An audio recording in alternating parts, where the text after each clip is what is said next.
Hey y'all, Mr. Kyle at Myers Mathematics, and let's just jump right into another thing on using trigonometry to find angle measures.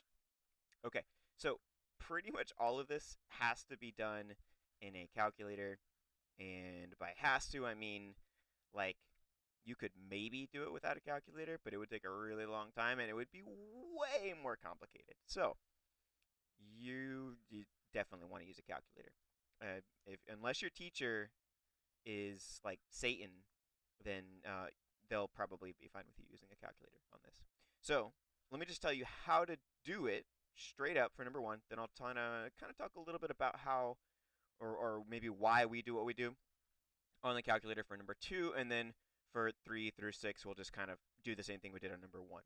All right, just kind of blast through. So for number one, and I've got my little calculator. This is a TI 84 Plus, just a basic one. It's not the CE or anything like that. And if you're using pretty much any kind of scientific or above level of TI calculator, you're going to press the buttons that I'm basically telling you that I'm pressing on here. Okay, so you don't have to be using my exact calculator to follow along. If you're using a Casio or some other kind of brand, you might have the buttons in a slightly different place, but not likely. Most scientific calculators, you have to do this. You have to, after turning it on, press the second button or a shift button maybe, depending on your calculator. So mine is blue, and it says second on it. And I press that, and then I'm going to press the tangent button. And so when I press that, it does tangent, and then it has like a -1 in the power, and then a parentheses, right, on mine. Oh, and by the way, before we hit enter to calculate their answer, we want to go to mode and make sure we're in degree mode. So I actually wasn't. I was in radian mode, so good thing I checked. I went to degree mode. So on my calculator, again, it might look a little different on yours. I went to mode, and then I pressed, went down to degree, and then hit enter as I hovered over degree.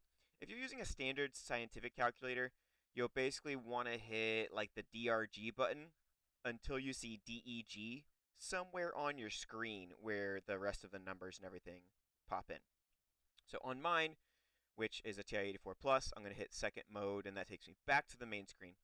So now I'm back to tan inverse of -1. So if you already cleared that out, then just type it again, second or shift, and then the tangent button, and that should do tangent with a little -1 power, which reads tangent inverse. Then all you have to do is hit 2.0503, and you don't normally need to close the parentheses. You can if you'd like, but you don't normally need to.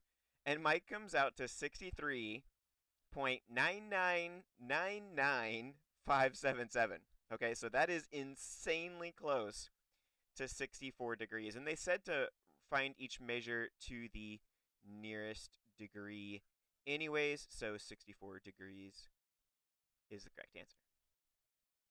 All right, let's do that again actually for number two, and then I'll talk about why for number three. I've changed my mind because that was a lot of steps. So now that hopefully you've got your calculator in degree mode, and we've already gotten one under our belt, let's try that again. So I'm going to hit second on your calculator, maybe a shift, then tangent, then 0.1219. You don't have to have that 0 before you put the point, but you can if you like. 6.95, which is basically 7, because remember they said nearest degree. Okay, that's the answer for number two. Now, the reason why we do this, because if you look at the problem, it's like, okay, well, did I do tangent again? Oh, I'm so sorry. I did tangent. I meant to do cosine. Inverse cosine of 0.1219. There we go. That's 83 degrees, not 7 degrees. 83 degrees. Okay, for number three, the reason why we press the second or the shift button and then hit the sine, cosine, or tangent is because every math operation has an opposite, right? Have you ever heard of the phrase opposite operation, maybe? Like when you're adding, you hit subtract. When you're multiplying, you do divide. When you're doing tangent, you do inverse tangent or tangent inverse. So what you're actually doing, if I get rid of this for a second, get rid of the little number 3 there. If I take the tan inverse of both sides, so I'm doing the opposite operation to both sides, then that actually cancels with the tangent. It's the opposite operation. It's like if I add 2 and then I subtract 2, or if I times by 2 and then I divide by 2, or if I take something and square it and then take the square root, right? They're two things that are opposite operations, so they cancel, and if they cancel, I get y by itself, and that's what I'm trying to find. So y is equal to the tan inverse of 0.6494. Okay? And that's why we do what we do. So I'm going to do tangent again here. For number 2, by the way, it was inverse cosine, not inverse tangent. Because you do the opposite of what you see, which I forgot to do for a second. Blonde moment, 6494. And it looks like we get 33. Remember, rounding to the nearest whole number, so 33.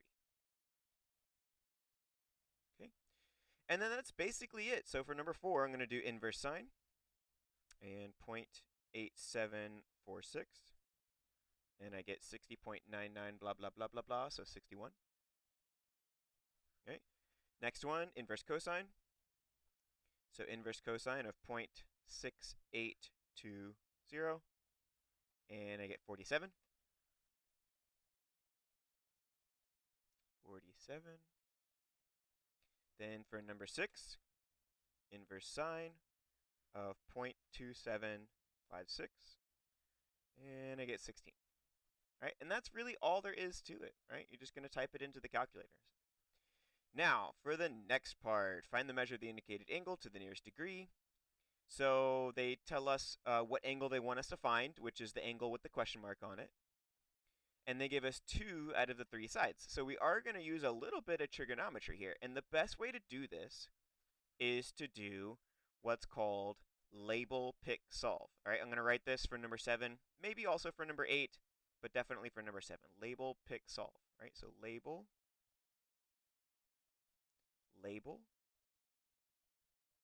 pick, and solve. Label, pick, solve. So the 3 steps, that is the shorthand version. That's the one-word version with the directions for what to do on each step.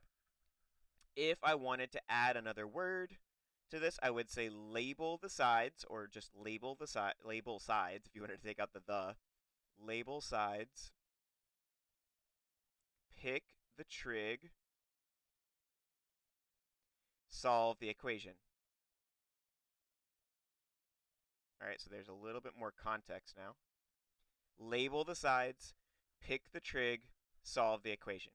All right, so step 1, label the sides. So if this is the angle I'm trying to work with here, then the side the side that's across from the 90-degree angle is always the hypotenuse, right? So if the triangle is sitting on either its base or its height, like this one is, then the slanted side is the side that is the hypotenuse. If it's not like that, then just, go with what's across from the 90-degree angle, or redraw it, or turn your paper until it is, like this or like that. But the hypotenuse is there. And then the side that is next to the angle, so there's actually 2 sides that make up each angle, but one of the sides is the hypotenuse, so the other side, so that side is already taken, that's the hypotenuse. The other side that's next to the angle is the adjacent side. Adjacent is a fancy word that means next to. And opposite means far away. It can also mean across, but across starts with A, so I feel like that's a little confusing. So that's the opposite side. All right, so label sides, done. Then we pick our trig. All right, so why do we need to label the sides? So that it's easier to pick the trig. We don't have the adjacent side, and we don't want it. So if you want to know for the steps how to label the sides, this is like how to label the sides. You label the hypotenuse side, then the adjacent side, then the opposite side. It spells heyo. And then number 2. We want to pick the trig. We want to either pick sine, cosine, or tangent. Sine of the angle is equal to the opposite side over the hypotenuse side. Cosine is equal to the adjacent side over the, that's a backwards y, hypotenuse side. And then tangent is equal to the opposite side over the adjacent side. And if you haven't heard of this yet, one way to wrap all of that up together is SOHCAHTOA. SOHCAHTOA. Little acronym to put all of those equations into one sentence, kind of. Turn it into a sentence. Some old horse caught another horse taking oats away. Right, SOHCAHTOA. Helps you to remember the three equations. And so then once we have the sides labeled, and you can either get rid of the side that you don't need or don't want first, or just go straight into which equation you want to do. I like to get rid of the side that we don't need, but we will... So we got rid of the adjacent side, so we want OH, which is going to be sine. So step 2, pick the trig, we pick sine. Then for step 3, we solve the equation, right? And you solve the equation by doing the opposite of PEMDAS. If you spell PEMDAS backwards, it spells sad MEP, which all the letters still stand for everything they do in PEMDAS. If you're not familiar with PEMDAS, it's parentheses, exponents, multiply, divide, add, subtract. So in reverse, that's subtract, add, divide, multiply, exponents, parentheses. Okay? And that's how you solve. So we did pick our trig. Now we solve our equation. So we set it up and solve it. Setting it up is part of solving it. So sine of the angle, we don't know the angle, that's the question mark, is equal to opposite over hypotenuse.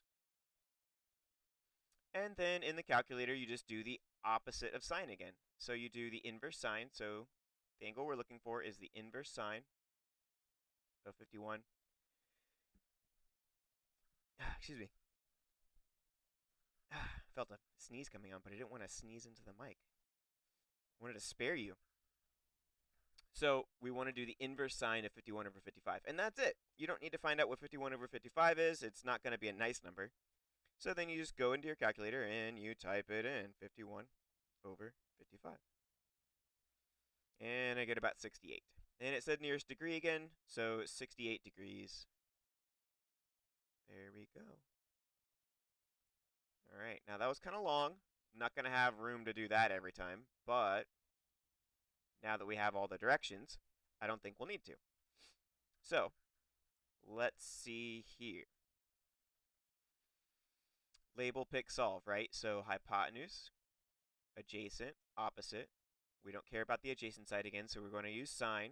So the sine of the angle is equal to opposite over hypotenuse. And then we'll do sine inverse again. So sine inverse of 19 over 27. Oh, and hold on. 19 over 27. Okay, never mind. You don't have to close the parentheses on my calculator either. Try to close the parentheses on yours because it might matter if you're using a different calculator that you close the parentheses here. Earlier I said it didn't matter. Sometimes it matters because we are dividing by 27. It might be a little different on your calculator there. So close the parentheses and see if you get a different answer, meaning like sine inverse of 19 over 27 without the closed parentheses versus sine inverse of 19 over 27 with the closed parentheses. If you already have it to where your calculator closes and opens the parentheses, or it's in some sort of format to where you can tell that it is the sine inverse of 19 over 27, then don't worry about it. But you should have gotten, it's going to round to the nearest degree, so 45. So 45 is the answer. And there we go. All right, I'm going to change colors because we are doing quite a few things in blue here. And we'll just hop on to a faster route here. This is going to be opposite hypotenuse, so we want to do sine inverse. We want to do the sine inverse of opposite over hypotenuse, just like that. And I'm just going to go a little bit faster as we go. Sine inverse, 34 over 55, and I get 38. All right, so 38 degrees. And there we go, and that's pretty much it. So for number 10, it's going to be the same thing. It's opposite over hypotenuse again, so sine, inverse sine, 14 over 24. that fraction could have been simplified, but it doesn't have to be because you're typing it all into the calculator anyways. I get 35.6 blah blah blah blah blah. We're rounding to the nearest whole number again, so 36. 36. And that's how it is for pretty much all of these. So all of those have been signed so far. I'll go just a little bit slower on this one since it's a little different. That's hypotenuse, adjacent, opposite. This time we don't need hypotenuse, we want opposite and adjacent. So we want to use inverse tangent of opposite over adjacent. Alright, so we have 29 over 38, and that comes out to 37 degrees. There we go. And that's going to be the same one on here. So I'm just going to go ahead and type it in. Inverse tangent of opposite over adjacent, and I get 22. Not exactly, but that's what I'm rounding it to, the nearest whole number. All right, we've got just another few sets of problems here. It's like a whole nother page, but at this point it's all the same stuff. So we're just going to blast through the rest of these here. Opposite over adjacent, and I get 39. All right. This time it's going to be adjacent over hypotenuse. 14 is a little different. It's adjacent over hypotenuse. So that's going to be cosine. Inverse cosine of adjacent, 52, over hypotenuse, 56. And that's 22. All right. So at this point, I'm not showing too much more work just because I want to get through the rest of the problems fairly quickly. But all the work that I showed you from earlier is exactly the work that you would want to show if you're looking to show work for all of these. So there you go. And if you have to show your work for all of these and you're looking for more work to be shown, I'm in just a little bit of a rush today. But let me know in the comments if you want to see what the work looks like for the rest of these, and I would be happy to later on, and I can put it as like an edit, as a follow-up video or an edit to this video later on today. That's going to come out to 44. And we'll change colors again here for the last few. I think these are the rest. Yeah, all the way to 26 there. And that's just pretty much how it is. So they just keep orienting their triangles differently to try to throw you off. Just remember that if the triangle is not on a horizontal base, then either just tilt your head or tilt your paper, or redraw the triangle or whatever to help. You might not need to do it that way, but that could be pretty helpful. So that's going to be tangent. That's going to be inverse tangent of opposite, 34, over adjacent, 39. So that's 41. Then we have opposite over hypotenuse, so that's sine. Inverse sine of opposite over hypotenuse. I get 71. All right, then we have adjacent over hypotenuse. That's going to be cosine of adjacent, 26, over hypotenuse, 45. And I get 55 degrees.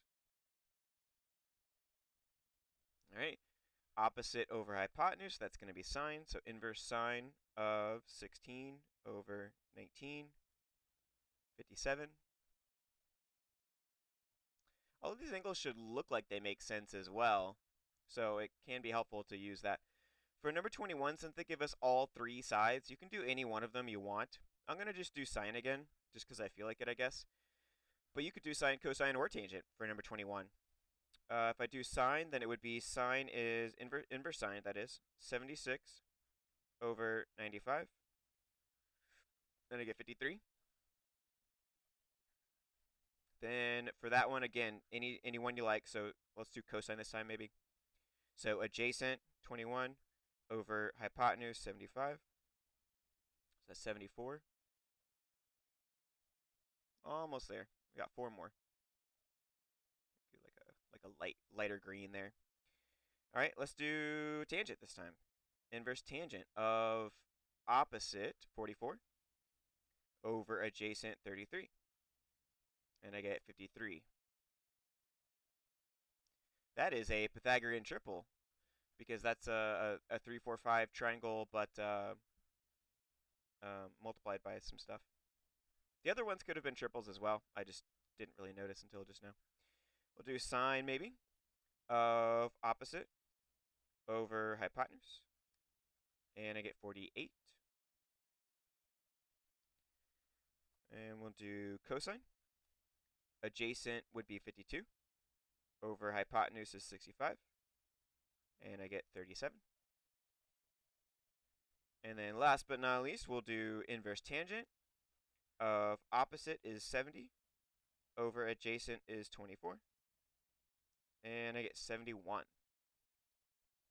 And that's it. Awesome. So if you want to see some of these worksheets with all the work on them, this one won't have the work except for the work that you see, but other worksheets will. Those are all on my website, myersmathematics.com. You can go check that out. I've also got a free guide on there called The 5 Math Mistakes Everyone Makes and How to Avoid Them. So you can check that out as well. If you need anything, have any questions that you don't want to put in the chat, you can email me. That's also in the description below. It's mr.myers@myersmathematics.com. And I will see you in another episode real soon.